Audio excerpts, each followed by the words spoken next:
Diyos marinaga po tabi sa Indogabos, halig di sa Shanos Farmhouse. Ngunya na aldaw, dai muna kita maluto. Magibo muna kita ning art. Pinasaran ako ngunya ni June, ansa kuyang amigo na tagadigdiman sa nasasamuyang purok. Inaagda niya akong mag-drawing, haluymi na kayang pig-urunan na one of these days, tutugdoan ko siya mag-drawing o kaya mag-paint kung arin duman ang gusto niya. Nagkaistoryahan kami kaya one time sa tinampo, sabi niya gusto niya makanood gumamit ng iba-ibang medium. Orog na sinabi ko na kadako lang kong materyales igdi sa harong. Katong hapon nagdigdiha sa kuya, may daradarang papel. Tapos pinahiling niya sa kuya sa drawing niya. Magayon, sabi ko may potential siya. Matugduan lang ning tultol, mas ma-improve lalo ang sa iyang itong skill sa pag-drawing.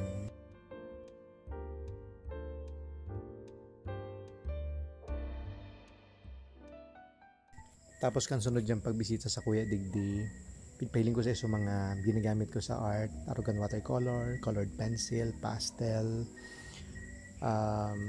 paints, and so many other things na available igdi sa Kuya. Tapos pigpahiling ko din sa iso iba't ibang klase ng papel na pwedeng gamiton duman sa iba't ibang klase ng materials.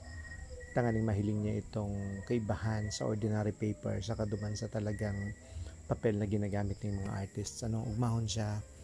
Tapos bago siya nag-uli, padara ko sa iyo itong sarong set ng watercolor. Sabi ko para praktisan mo yan, tanganing makanood ka. Tapos pigtawan ko din siya ng mga watercolor papers. Tanganing ma-enjoy niya itong paggamit ng mga materials. Maski maganang watercolor mo, kung mayo ka man compatible na papel para duman, di mo din ma-achieve itong marina klase ng drawing. So magpuon ka to, itong interest sa drawing mas lalong nag-increase. Halos every other day may dinadala siya sa kuyang bago niyang painting. Pinapwede niya sa kuya, so iba-ibang ideas na nakikreate niya. Tapos duman ko din nahiling na very passionate sa pag-abot sa art, kaya sabi ko sa iya na gusto ko siyang tukduan na gumamit ng halimbawa acrylic, oil, tsaka iba pang materyales tigdiyo na pwede ming ito bagang kawatan hanggang sa maging comfortable na siyang gumamit ng maski arin duman. Nagpuon kami mag-sketch duman sa canvas ning aldaw. Syempre kadakol kami ginigibo pareho kaya pag siguro mga 2 hours lang kami in the morning na nag-practice. Tapos itong napuunan may dinagos may pagkabanggit. Sabi ko sa iya nganing mahiling niya kung anong itsura ning sarong buong canvas na napinturahan, nalagan ng painting base duman sa gusto niya. Sabi ko magbalik kay at siya nabanggitangan ning maidagos ta, kaya uningon yan nagpuon kami sa aga, inabot kami ng banggi. Pero nahiling ko itong sobrang kaugmahan niya na nakapag-practice siyang mag-paint gamit ang mga acrylic paints. Ang gusto talaga niyang i-paint mga sceneries or landscape sa termino takayan sa art. Yan ang gusto talaga niyang i-paint. Maski duman sa mga inot niyang artworks na ginibo gamit ang watercolor, gabos ito landscape na hali sa iyang imagination. Mahusay siya mag-imagine ng mga sceneries. Minsan pig-i-incorporate niya ang sarong sceneries sa ibang nai-imagine niya, tapos when combined together magayon ang output. Sabi ko napaka-creative din kanayo.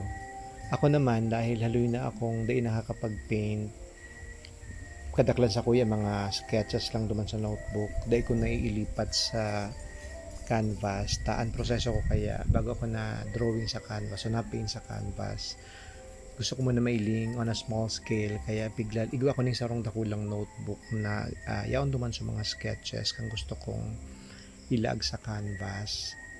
An idea na postcard and melodies ang napunan ko sa notebook, pero ngunyang ko palang isa sa canvas.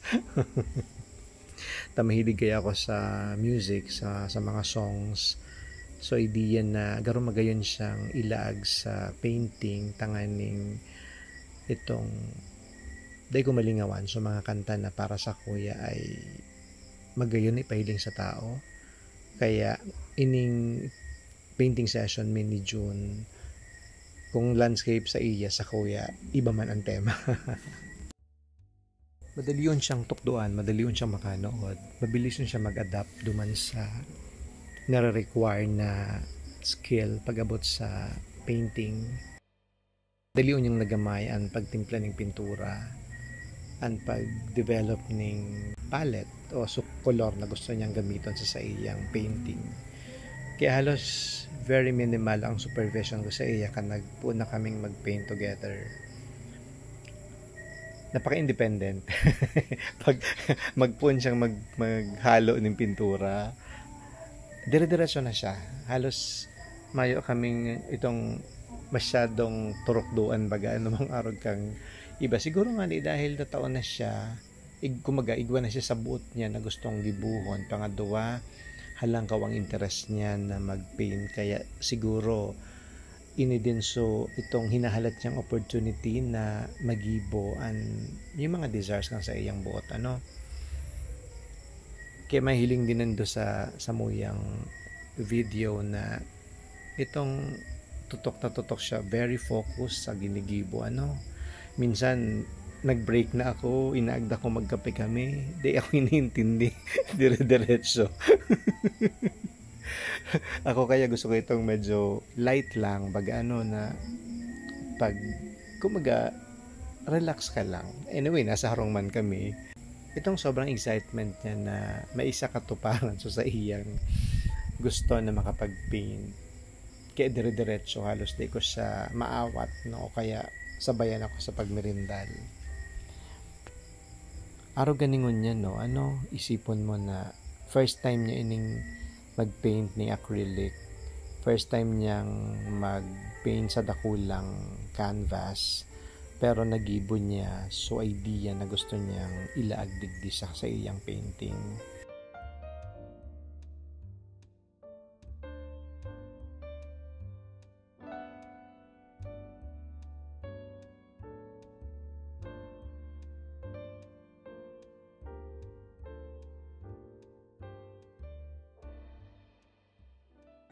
Sabi ko nga ni sa iya, successful siya sa inot niyang attempt to paint on a canvas gamit ang acrylic. Kaya na-excite siya sa sunod ming session. Tapos sabi ko sa iya, ma-oil paint naman kami.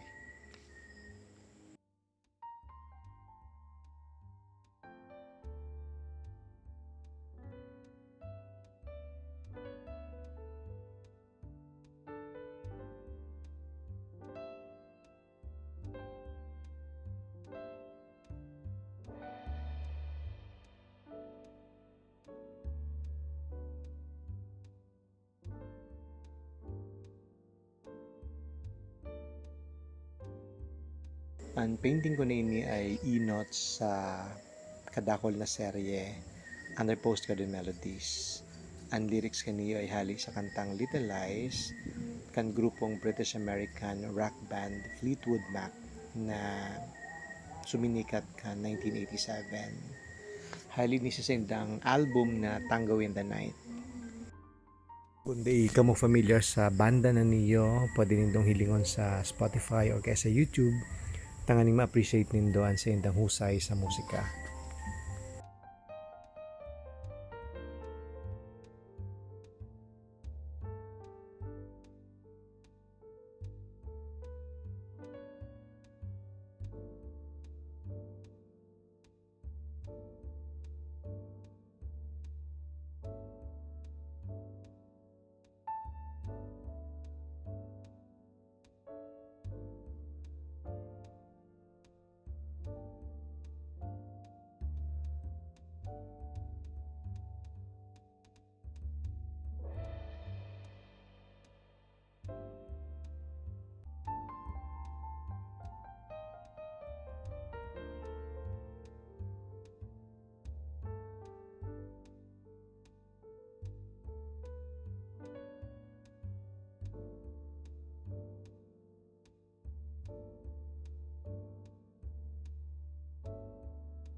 Maawat mi na makatuusin doon ng inspirasyon sa aldaw na ini. We hope na nag-enjoy ka mo sa panunood sa samuyang painting session. Salamat po tabi sindo gabo sa pagdalan. Hanggang susunod po, Giraray.